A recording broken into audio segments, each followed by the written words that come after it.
Hey everybody, and welcome back to Astrologaster. We return to Miss Avis Allen, or Mrs. Avis Allen, and she's come to see us, and I don't like their relationship. It's very unethical, but let's see what happens. Ah, my dear Avis, what a pleasure it is to see you. I have oft thought of our last... I cannot tarry long. My husband will be expecting me home. Of course. But, dear lady, is something the matter? Of course. Do not all your querents come with a matter they wish an answer to? Well, yes, but... I wish to ask of the stars whether a man I am close with, a man who is not my husband, whether that man be also close with another woman. A man you are... I see. Well, if I am to judge the stars for you, I must ask you to be more precise. In what sense do you mean close? The platonic bond of friendship? Nay, close in the sense of being intimate. I see. Then 'tis the familial tie of kinship, perchance. Nay, I mean someone with whom I have shared physical relations. Verily, madam, if I am to give you an accurate reading, you must state your question clearly. Methinks you know full well what I ask. Stop pressing I bid you it, Simon. ask the stars whether my lover is, that is to say, be it true that he engages with another woman in acts of strumpy-humpy. Strumpy-humpy? You astonish me. 'Tis unlike you to speak such indelicate words. I hate you, Simon. If I understand I you hate correctly, you. you have a lover, and you wish to know whether he has been sharing his tender favours with another woman. Aye, but did I not verily say so? And now that we have at last fathomed your question, let us read the stars to fathom an answer. Has Mistress Allen's lover been unfaithful to her? Now, we're in a quandary here. A little bit of a pickle. Because before I even turn the page, assuming she's talking about us, we haven't had any intimate relations with anyone else so far in the storyline. So the answer is no, we haven't been unfaithful with it. You know what I mean. We haven't been unfaithful, but also... ethically, we should probably say yes, and we should probably lie. It's a weird thing to say we should ethically lie, but I think we should... the ethical thing might be to lie and then to get her to end this relationship with us, because she thinks we're unfaithful, but really we just want to end this bad doctor-client relationship. Come on. Is my lover engaging in intimacies with another woman? Should Forman use this reading? Mr. Allen's mind has been turned by jealousy and confusion. Mr. Allen should be more optimistic with her romance with this man. This consultation will provoke unexpected intimacies between me and Avis. Mr. Allen's lover is seeing a woman who is willing and able to marry him. He wishes to continue his family line. We don't know that about us ourselves. Mr. Allen no longer pleases her lover. The spark has been lost.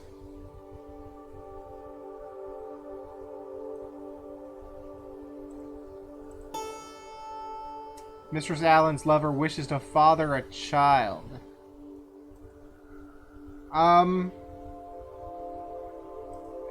You know, I'm torn.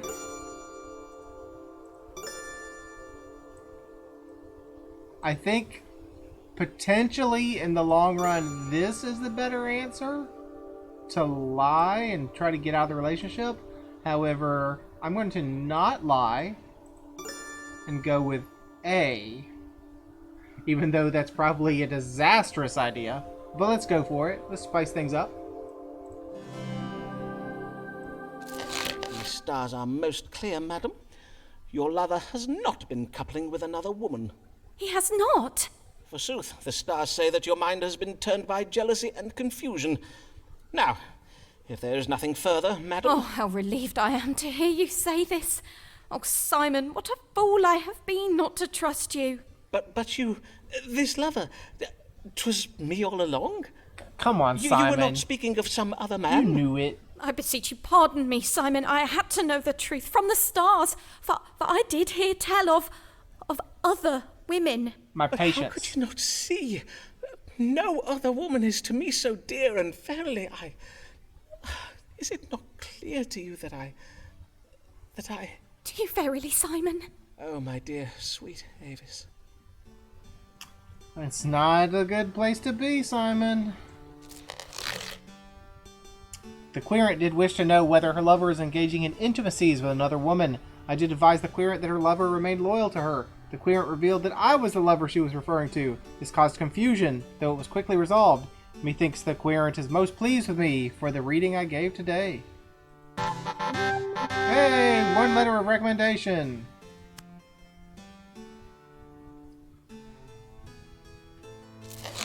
Sybil Fortescue always has what's new.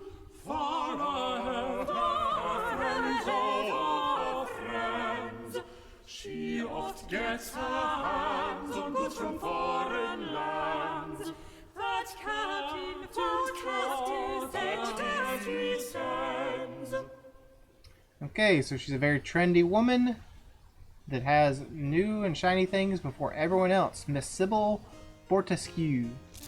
Good morrow, madam. I humbly welcome you to my consulting chambers, and thank you for choosing my practice. Mistress... Fortescue, Mistress Sybil Fortescue. Well then, Mistress Fortescue, what may I assist you with this day? I come upon a most troubling matter, sir.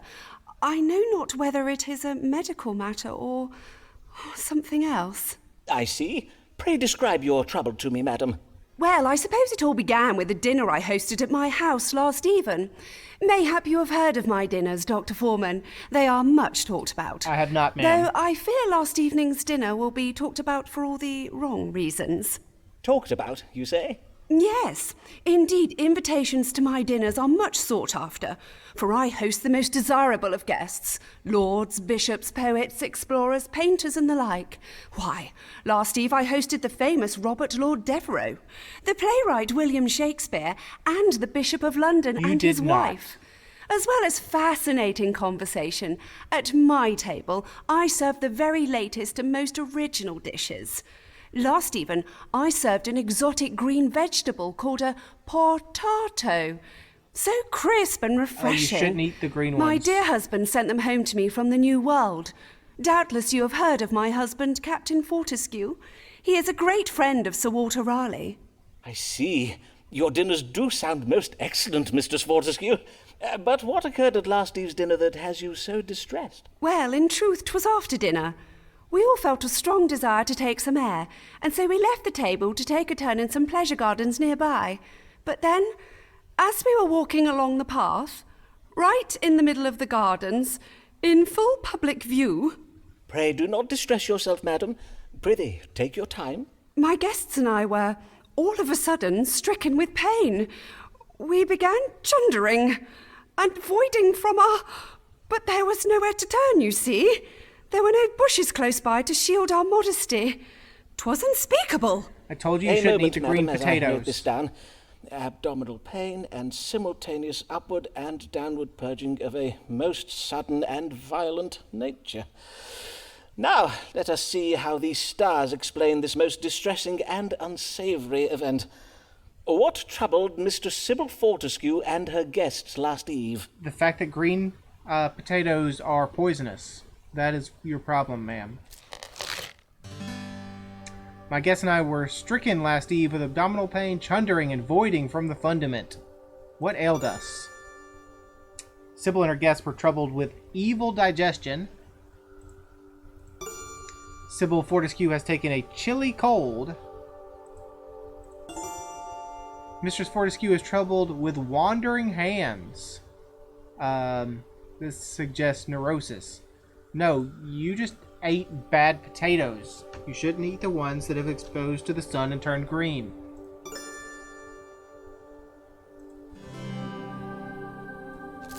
Madam, I think you said the New World vegetables you dined upon were green in colour, did you not?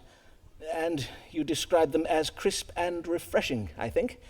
I take it then that you served them to your guests green and raw? Yes, indeed. Most of the potatoes my husband sent me were full dull and unhealthsome in appearance. Hence I served only the green ones. I had my cook cut them in such a way as to resemble roses. 'Tis the way I oft serve my apples. You're a dummy. Ah, then your trouble was a severe case of evil digestion. I have read that these vegetables can be noxious if they turn green. Oh, my days! Do you mean I poisoned my guests? In a manner of speaking, aye. But worry not, madam, for the suffering was but temporary. Indeed, it does sound as if the bodies of your guests were most comprehensively purged of the poison. However, in future, be sure to cook the potatoes until they are soft, and pray do not eat the ones that have turned green. As God shall mend me! What a shameful affair this has been! I shall go home and, well, I shall write to my husband and ask that he includes cooking instructions with the next gift of food that he sends me. I thank ye and bid ye good day, Dr. Forman. That sounds like a very good idea, ma'am. The querent did present with symptoms of both upward and downward involuntary purging, abdominal pain, and fever. I did diagnose evil digestion provoked by the consumption of raw green potatoes. Methinks the querent is most pleased with me for the reading I gave today. Hey, we're already 45% to the letter recommendation. That's right, I can do math. I know 45 divided by 100. What a fine-looking young man Dr. Forman has for a manservant. Can we bring out William or Wilhelm or whatever his name was? Because we need to see this gentleman. Here comes a literary mind, one such as we do rarely find. Just needs a man to be behind, for she's but a lady. Wow, that was pretty sexist. But you know, it is the 1600s, so... Hello, Miss Lanier. Welcome back. Good even, Miss Lanier. What brings you? I am come about my future, Dr. Forman. I wish to know whether I will find success as a writer of poems and plays. Not about You can predict divorcing futures, your can husband? you not? You, madam? A writer of poems and of plays? Forsooth, how verily remarkable. Well, 'tis true most of us Bassanos and Laniers are musicians, but I have chosen a different path. I've lately begun a collaboration with a poet and playwright. Let us call him Mr. S. He is presently writing a play that takes place in northern Italy, and as I am of Italian heritage, he has asked me to help him write it. How interesting. Mr. Shakespeare? And does this collaboration betwixt you go well? Right well, or so methinks. Indeed, Mr. S did suggest that I am full talented as a writer. Be not afraid of greatness, he told me. For once our play opens upon the London stage, our success will follow, as night follows day. Hey, I sounds see. destined then. Then what would you have me ask the stars, madam? Well, I've noted that Mr. S, although a brilliant man, is oft prone to exaggerated melodrama and implausible plot resolutions. Indeed. I wish to know whether this story of his, of our future success, is true. Very wise of you, madam. Then let us see whether your success or failure is writ in the stars. Will Mistress Amelia Lanier find fame and fortune as a writer? Are you writing Romeo and Juliet? I don't know which Shakespeare plays occur in the north of Italy. But I would say if Shakespeare is your partner, you're probably going to be, well, you know, I take that back. I was going to say you're going to be successful. However, no one's ever heard of you, Miss Lanier. If you're talking about Shakespeare, he's going to take all the credit. I mean, that's how history has unfolded. If Mistress Lanier maintains optimism, her ambitions will be realized. Not only will she be successful, her work will lead to transformative and surprising political changes. Hey, I mean, that sounds pretty good. Miss Lanier and her writing partner work well together. This indicates cooperation. Well, we've heard that they work well together. The stars urged Miss Lanier to be more sensitive to the needs of her child. Yeah, I mean, she probably should, pay attention to her child, but I think she's already written that off. That poor kid.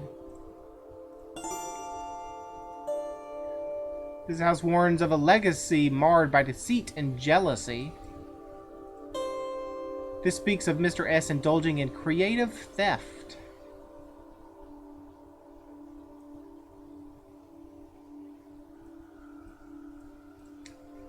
Okay, so we can either say, hey, you're going to do great, you're going to get political change, everything's going to be awesome, it's going to be victorious, you and him work together well, or he's going to steal all your stuff. And I think that's one we're going to go with. No one will ever hear of you, Miss Lanier. They will only hear the words William Shakespeare.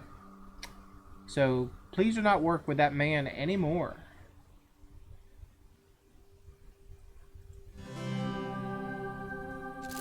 Madam, the stars tell of a great deceit against you.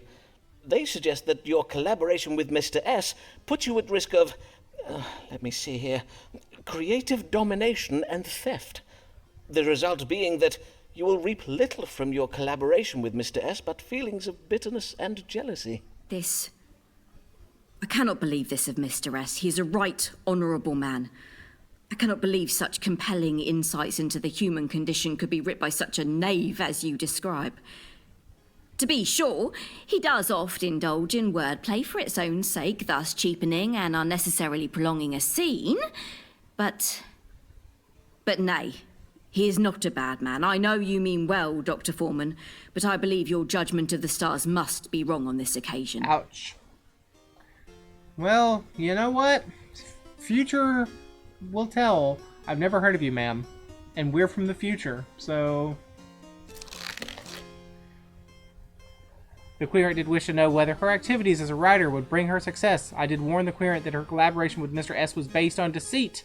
It would not end well for her. Methinks the querent took my advice a little ill. And down goes the letter of recommendation. And what if a writer be a knave? Would prose writ by a scoundrel sound as sweet? It is quite a moral conundrum. Mistress Avis Allen, the love of Forman's life, how futile 'tis to fall for another man's wife. I tried to tell you, Simon. I tried to tell you. Good day to you, sir. Good day to you, madam. What service may I perform for you this day? For me? None. None at all. Something's wrong. Verily. Then I cannot fathom why you... 'Twas my husband who bade me come, for he Ouch. finds it difficult to speak of... As I say, he had me come in his stead, and I could think of no reason to give him for why I should not come. I see. Then what is troubling your husband? Madam, I cannot treat a querent without knowing first what his troubles are. He is unable to perform his marital duties. Ooh. I see. And whatever does that mean? You know what that Your means, husband Simon. forgets to put out the night soil? Some broken shelving he's neglected to fix? Prithee, madam, I bid you be more precise. You're such an idiot, You know Simon. perfectly well what I mean, Simon. I bid you not drag this out any longer. Pray read the stars and let us get this over with. As you wish, madam. Now, let us see. What ails Mr. Allen so as to render him unable to perform his marital obligations towards Mistress Allen? Is this the dropping of the piss man? Does he have a urinary issue again? My husband is unable to rise to the occasion when performing his marital duties. What ails him? Let's see. Can we tell? Avis Allen? No. Avis Allen was not the dropping of piss. That was someone else. Okay. Mr. Allen suffers with a loss of carnal lust. Okay, so he just doesn't like her anymore. Mr. Allen suffers from a cold in the heart. Mr. Allen suffers from a crick in the back. It is causing him pain in the hips and making it difficult to perform duties around the house. I mean, do we know anything about the man?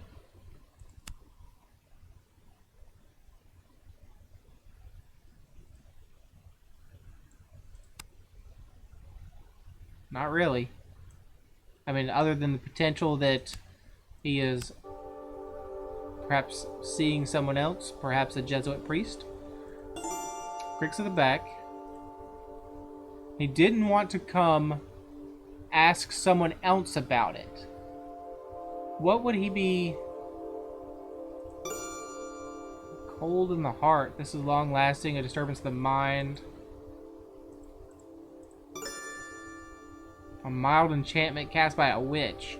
A deficiency in the blood. The illness will get worse before it gets better.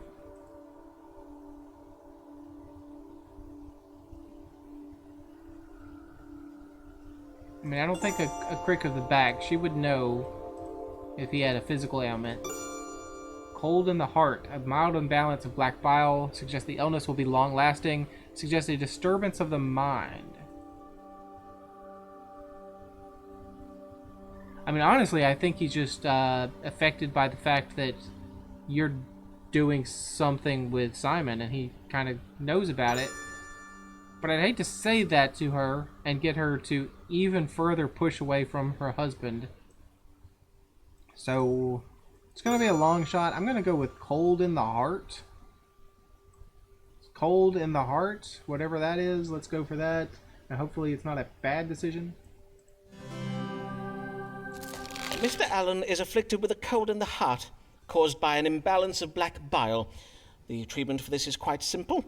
You have merely to add boiled snake to your husband's diet. Oh, that is... 'Tis your full judgment on the matter, then?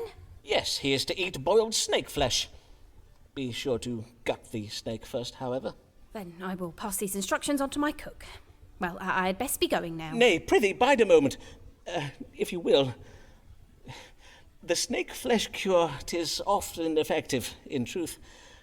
'Tis also my judgment, as a physician, that for a wife to be so neglected, 'tis most unhealthsome. And so... Oh, Simon.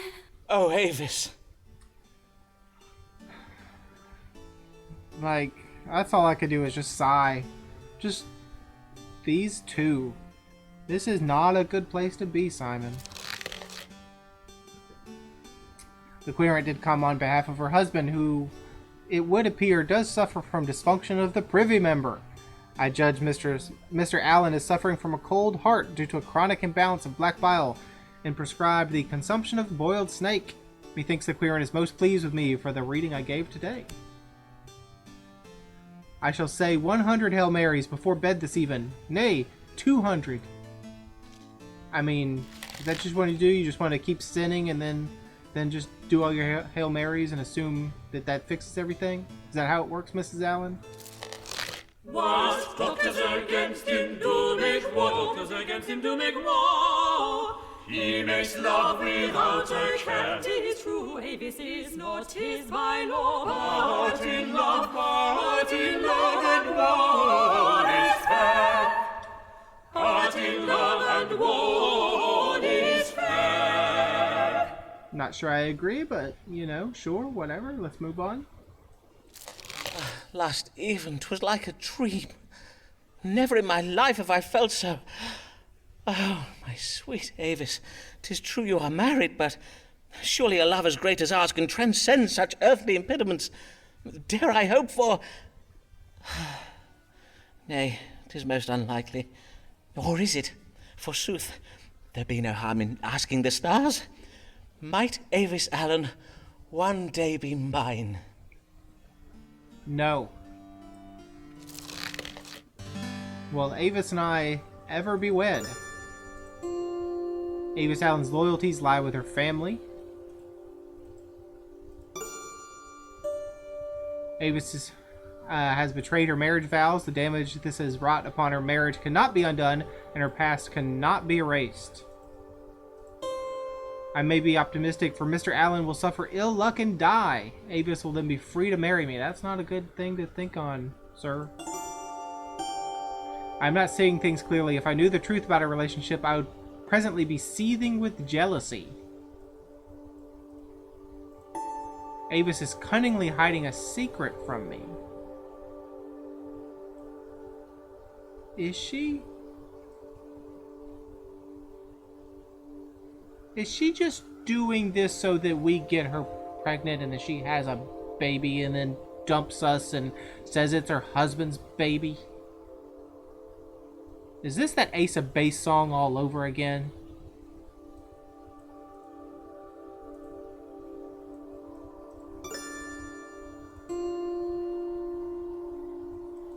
You know what? I don't think I want to say that she is, she's manipulating us. I also don't want to say he will die, because that's bad. I don't want to request a man's death, so we'll have to say A. Her loyalties lie with her family, and we're probably not gonna ever marry her. Avis will never leave her family. Well, I suppose that is no surprise, for after all she is a Catholic and so cannot divorce. Then the time she is able to afford me will have to suffice. Like a jewel, 'tis all the more precious for its rarity. Avis, my jewel, my bright star. Keep telling yourself that, sir. Will Avis and I ever be wed? I judge that Avis would never leave her husband for me, and that would never be mine in law. I can't give my own self a letter of recommendation, I guess. But alas, what cruelty it is to know the truth of things. Almighty God, lead thy servants back away from sin and temptation, lest his wife does him an evil.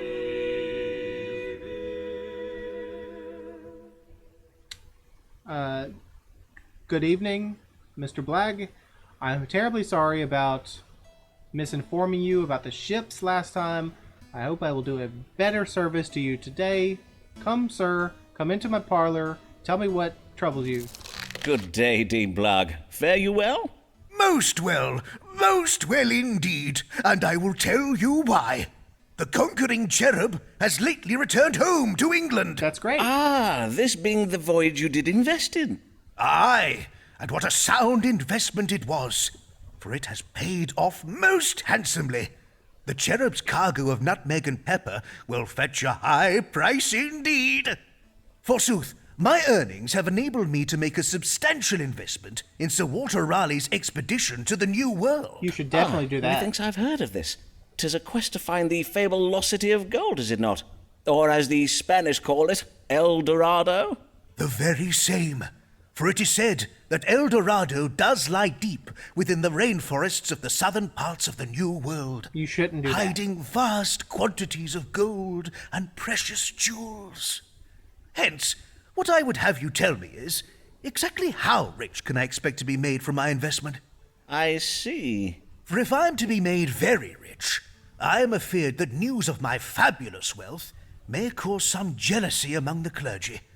News travels fast around the diocese, and I think it wise to get ahead of it if I can. Then let us consult the stars. What will become of Thomas Blagg's investment in Sir Walter Raleigh's quest to find El Dorado? Why is Sir Walter Raleigh going to Spanish-held territories when England and Spain don't like each other, as far as I know, at this period of time? Also, the Lost City of Gold was never found, so probably doesn't exist, or it's a combination of multiple myths. So,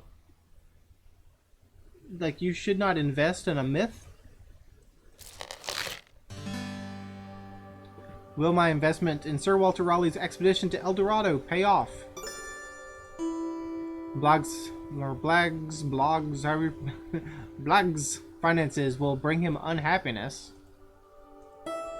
This expedition will encounter foreigners who are stubborn, confident, and lead by instinct. Blag's business partners will be met with violence. I mean, probably that one. There is cause for pessimism and a surprising reversal to save the lives of children. A surprising reversal to save the lives of children. This shows optimism in reverse, pessimism. This represents the inverse of death, life. God rewards exploration. Blag will be able to leave his children a legacy of fine things. No, there's definitely a cause for pessimism. A surprising reversal to save the lives of children. Yeah, let's go with B. I feel like we're just ruining this man's stuff. I feel like we're gonna gain no letter of recommendation from Mr. Blag. I am afeard the expedition is doomed, Dean Blag, for Raleigh and his men have had their progress impeded. The natives who dwell upon the banks of the Orinoco River are refusing to let their ships pass. But surely Raleigh's men will defeat them. It seems they are unable to do so, for the stars indicate that upon spying the faces of the native children, the hearts of Raleigh's men did melt. They are disobeying their orders and refusing to lay waste to the villages for the sake of gold. Small children can be very beguiling. Mayhap we send missionaries to these villages to establish schools. Once taught the Christian virtues of obedience and honesty, the children will doubtless reveal the location of the City of Gold to Raleigh and his men. I will at once to Lambeth Palace go and discourse upon it with the Archbishop. So you're just going to ruin these people's lives. You're either going to just kill them or you're going to force convert them, and we know that didn't go well for the natives in history. It's going to ruin their lives one way or another, huh? The querent did wish to know the fate of his investment in an expedition to El Dorado, the fabled city of gold. I did tell the querent that Raleigh's expedition was doomed due to the beguiling charms of native children.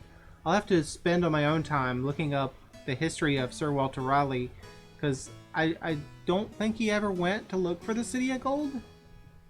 Because that would have been in Spanish territories, but I'll have to check that out. See if that's true or not. No letter of recommendation, huh? You're not going to give me anything. I do hope the Archbishop will receive me when I call upon him this time. So we can accept to not get a letter of recommendation for this guy. So let's listen to the next little story, and then we'll probably end the episode because it's reached about that time. When the symptoms are and the questions are quit, when the symptoms are and the questions are quit, when the melodies are strange and is tis Ferraro. Good old Signor Ferraro.